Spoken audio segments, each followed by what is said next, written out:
அன்புமணிக்கு பிறகு இந்த கட்சியினுடைய அடையாளம் இல்லை. தனக்கு பின்னாடி அன்புமணி வந்துட்டார். அன்புமணிக்கு பின்னாடி இதை தன்னுடைய மகள் காந்திமதி வாரிசான முகுந்தனுக்கும் அன்புமணி மகள்களுக்கும் ஒரே வயசு. ஆமாம்.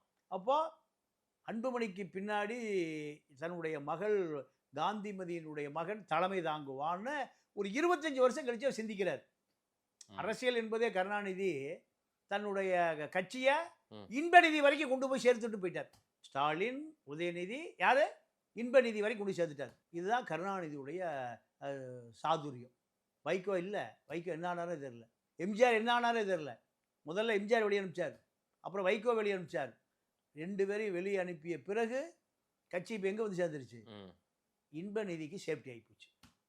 இதைத்தான் ராமதாஸ் ஐயாவும் கள நிலவரத்தை கணக்கில் கொண்டு தான் இந்த கணக்கை சொல்கிறார்.